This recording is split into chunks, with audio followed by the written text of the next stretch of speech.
They thought a clipboard, a letterhead, and a raised eyebrow could move a man like me, that a couple of stamped envelopes and a few phrases like violation and compliance would box me in, quiet me down, make me write a check and swallow my pride, but they misread the house, the street, and the person standing at the end of that driveway. Because I wasn't just a homeowner in Sycamore Ridge, I was the chief of police for Westfield County, and I've seen what real authority looks like, how it sounds, how it carries responsibility like weight on the spine, and not like a costume you put on for a show. It started simple, the way these things usually do, a notice tucked into my mailbox, a second one taped to the side gate like graffiti on fresh paint, a third slipped under my wiper blade even though my truck was parked on my own concrete, inspected, registered. Not bothering anyone but the tiny flock of sparrows that like my hedges at dusk. The notice said I owed a fine for overnight street aesthetics interference, which was a new phrase to me, a kind of HOA poetry that means we don't like the look of your life. The signature line read, in looping ink, Marla Jennings, President, Sycamore Ridge Community Council. Council, not association. That was the first little tell. Folks who love power love to rename whatever room they're in. Marla had a way of walking the cul-de-sac like she owned the pavement, chin up, clipboard tight to the chest. One of those little walkie earpieces tucked into her hair like she was coordinating a parade, and she liked to remind anyone who'd listen that rules are rules. I know rules. I write them down when I have to. I enforce them when I must. Rules are the bones of a town, but bones break when you pretend they're swords. I called the number on the notice, calm voice, simple questions: what ordinance, what authority, what appeal, and I got a lot of throat clearing, and we'll circle back. That was a Friday. On Saturday afternoon, just as the sky went that honey color over the ridge, and my neighbor Mr. Alvarez set a folding chair in his garage to watch the light fade, a white SUV with amber flashers eased into my drive. The logo on the door looked official if you didn't know what official looked like: a shield with a pine tree and the words Sycamore Ridge Compliance. Two men stepped out like they'd practiced it in a mirror. Polo shirts tucked too tight, belts too shiny, sideburns squared up by a barber who must own a level. One of them, taller, with a jaw that wanted to be in charge, flashed a badge the way a child shows a magic trick, quick and close, and hoping you won't ask to see it again. "Good evening, sir," the tall one said, voice pitched low like he'd been watching cop shows on double speed. "We've had reports of repeated noncompliance. We'll need you to sign acknowledgement and remove the vehicle, or we'll have to escalate under council authority." I let the word escalate hang there between us like someone else's ringtone. Under what authority, exactly? I asked, because a question like that is a porch light. If there's truth in the yard, it steps forward. If there's nonsense, it skitters into the bushes. The shorter one lifted his chin, tugged his shirt, and said, "Sir, we can detain if necessary." He actually liked that sentence as it left his mouth. You could see him taste it. Detain. The word was too big for his pockets. I breathed slow, said I'd like to read the paperwork, invited them to step back from the door. Not an order, just distance, a little space for mistakes to reveal themselves, and while they straightened their shoulders, I felt that familiar click inside. The one you get when pieces start to line up and the picture that comes into focus is something no one in a polo shirt can manage. I had a small camera rolling on the porch. I didn't need it to know who I was, but sometimes you need a mirror for other people to see themselves. "Gentlemen," I said, keeping my voice neighborly, "you might want to rethink the words detain and authority on a front porch in Westfield County." The tall one pulled out a zip tie, black and fat, and meant to imply more than it could deliver, and for a beat I felt the heat rise in my neck, not from fear, not even from anger, but from that cold, steady line where play acting meets the law. Here's the truth that doesn't always make it into stories. I don't like confrontation. I don't like the sound of my own voice when it turns sharp. I prefer a quiet kitchen, a clean pan, a little baseball game on the radio while I rinse out the coffee pot. But there are moments where quiet is consent and a man has to step into the noise. So I did what I've done 1,000 times in 1,000 rooms with 1,000 people. I broke the moment into pieces, slowed the scene down, watched hands, not words. "Let's not make a mess," I said, stepping off the porch, palms easy, and then in the space between his blink and his breath, I moved him sideways. Not hard, not flashy, just enough to remind him gravity is still in charge and my walkway is not a stage. He stumbled, bumped the fender, the zip tie fell, and whatever script he'd memorized lost a page. "Stop," the shorter one barked, but it sounded like a plea. Mr. Alvarez had stood up in his garage. The sparrows burst from the hedge. "Somewhere down the street a dog," answered a dog. I took out my badge, the real one, the one you don't buy in a strip mall kiosk or laminate in a back office, and I let it catch the last of the honey light. "My name is Evan Cole," I said, "Chief of Police, Westfield County. You are impersonating authority on private property. You will place your hands where I can see them, and you will sit on the curb, and you will choose the next words out of your mouth very, very carefully." There's a peculiar silence that falls when someone realizes the game just ended and the scoreboard isn't in their favor. It's not the silence of fear, not exactly. It's the silence of a balloon remembering it's only rubber. They sat. I called dispatch, gave my own address, said I needed a unit and a supervisor to avoid even the shadow of a conflict of interest. I stood in the driveway with two men and a white SUV and the smell of cut grass lifting from the strip by the mailbox. And for a minute the whole street seemed to hold its breath. Deputy Mendez rolled up first, good head, quick eyes, the kind of calm that makes officers better than their worst moments. She separated them, read a very short list of rights, and when they tried to talk over her, she let them run out of steam on their own fumes. The supervisor, Lieutenant Drake, pulled in next, and we made the scene clean: photos, body cams synced, badges inspected, names written down in block letters you could read from space. One of the men, the tall one, finally said, "We were told we could do this," and I watched the pronoun like a hawk watches the field. We, at the station, and that's a drive that always feels longer when you're not the one steering. They started with bluster, then moved to blame, then drifted toward honesty the way a tired swimmer turns toward shore.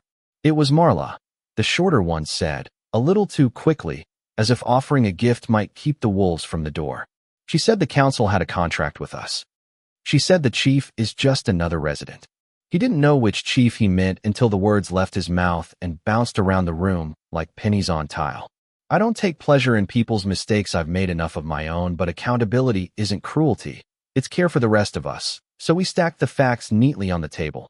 The phony badges with seals that don't exist, the SUV registered to a protective services company with no license, the text that talked about making an example of the guy at the corner lot, the voicemail from a number ending in 14 that said, "You two handle it Sunday night, I'll be at the meeting Monday with the result." When Mendez played that voicemail in the interview room, you could watch the tall one's shoulders surrender. We picked Marla up at her kitchen island quartz, bright. A bowl of lemons arranged like a magazine photo, and she tried the move she always tries. Softness mixed with superiority, the smile that says you're overreacting and I'm the adult in the room. "Chief Cole," she said, extending a hand she knew I wouldn't take. "This is all a misunderstanding. I was trying to keep our neighborhood safe. People don't respect order unless it has a little consequence attached." She tapped the lemons. "Citrus and vinegar, that's how I clean my sink. Stings, but it works." I slid a folder across the island: photos, transcripts, the registration record, and I watched her watch the papers, her eyes flicking from one corner to the next like there might be an exit hidden between the staples. "Marla," I said quietly, because the quiet matters. "You hired unlicensed men, gave them counterfeit identification, told them to detain a resident on his own property, and directed them to use force. That is not order. That is not safety. That is not a misunderstanding." She reached for indignation, tried to put it on like a shawl, but it wouldn't sit right. When the cuffs clicked, she stiffened, not from pain, from the simple shock that sometimes the rules she loves to wave can also wave back. People think that's the end: the kitchen, the cuffs, the walk to the car, but real endings happen where people gather to make sense of what just happened, and for us that was the community center on Monday night. I didn't attend. I don't like to stand in a room where my badge bends the air. But I heard about it, how the chairs filled, how voices that usually fold into themselves unfolded like maps, how Mr. Alvarez stood and said, gentle but firm, "We can't keep pretending that a handful of people are the whole neighborhood." There was a vote: new board, new bylaws, new habit of speaking up when something smells wrong. A couple of folks came by my place afterward with a pie and a thank you I didn't need, and we sat on the tailgate of my truck and watched the kids ride scooters under the streetlight like nothing bad had ever tried to take root here. I wish I could tell you all of that washed the taste out of the day, that accountability was a straight line and justice left no splinters, but life isn't a lesson plan. It's a mess you learn to sweep with both hands. The two men who played officer pled out, community service, fines, a ban from any security work within county lines not enough for some, too much for others. Marla lawyered up, went on local radio to say she was a victim of overreach, and then went on quiet leave from her job at a developer's office near the highway. Her friends stopped waving. Her enemies stopped whispering. The middle of the place where most of us live tried to remember how to talk about lawns without talking about power. A few weeks later, I was back on my porch with that same little camera off to the side and the sparrows arguing in the hedge. I poured coffee and set the cup on the rail and felt the ridge wind pick up, and I thought about how thin the membrane is between neighbor and problem, how easy it is to forget that authority is something you borrow from the people around you and give back even cleaner than you found it. I thought about my own temper, my own edge, and how many times I've trusted the uniform to make me right when I should have just been quiet and listened a beat longer. Power is a trick mirror. It makes you look taller to yourself and smaller to everyone else, and if you don't check it, you start believing the mirror, not the truth. That night, I walked the cul-de-sac without a badge on my belt, just a guy in a hoodie, hands in pockets, nodding to Mr. Alvarez as he tuned the radio in his open garage. The kids had chalked a crooked hopscotch that crossed two driveways. Somebody left a scooter tipped on its side like a fallen comma. A new board member named Vicky waved from her porch, asked if she could drop by later with draft language about parking that wouldn't punish the night shift nurses or the restaurant crew who get home after midnight. Something simple, she said, a little hopeful, a little scared to get it wrong. Something fair. I told her I'd read whatever she wrote, that I'd show up if she asked, that the best rules are the ones everyone understands and nobody fears. If you're waiting for some grand revenge, some movie ending where I stand on a stage and read a speech that makes everyone cry and clap, I'm not your guy. That's not how our street heals. What I can tell you is this. The suit of pretend authority got peeled off our neighborhood like dead bark, and underneath it we found the green of something still alive. A community that prefers conversation to commands, that understands a truck in a driveway isn't an insult to civilization. It's a sign that someone who works hard lives there and pays their mortgage and nods to the mail carrier when she rounds the corner. There's one last thing I learned it from watching my son, who's 9 and asks questions like a lawyer who still believes in magic. He wanted to know why those men wanted to act like police if they didn't want to be police. Because being something is heavier than seeming like something. I told him, and then I realized I was talking to myself too. Wearing power is easy. Carrying responsibility is the work. So that's the story of Weekend. A driveway, 2 men who mistook costume for calling, a president who fell in love with a title, and a town that looked itself in the mirror and decided to be better neighbors than officers. Maybe you think I should have let them talk longer, or gotten rougher when they pulled out that zip tie, or stayed out of it and called someone else altogether. Maybe you think Marla is a symptom, not the illness, that there's always a developer in the wings, money on the line, a spreadsheet that makes people forget the faces on both sides of the hedge. Maybe you're right. And maybe the next street over is fighting the same fight, right now clipboards and letterheads, and a little word called detain, rolling around a mouth that has no right to say it. If you've ever stood on a porch with your heart thudding because somebody who wasn't the law tried to make you believe they were, if you've ever read a notice that turned your home into a case number, if you've ever wondered whether calm is courage or surrender, I hope this gave you something to hold. I'm not the hero of this story. The neighborhood is the quiet people with folding chairs and pies and the patience to show up on Monday nights. I just did my job, and I did it at home, and that's a strange feeling I'm still learning how to carry. Tell me where you stand on it. Was I right to step in the way I did? Did the punishment fit the play acting?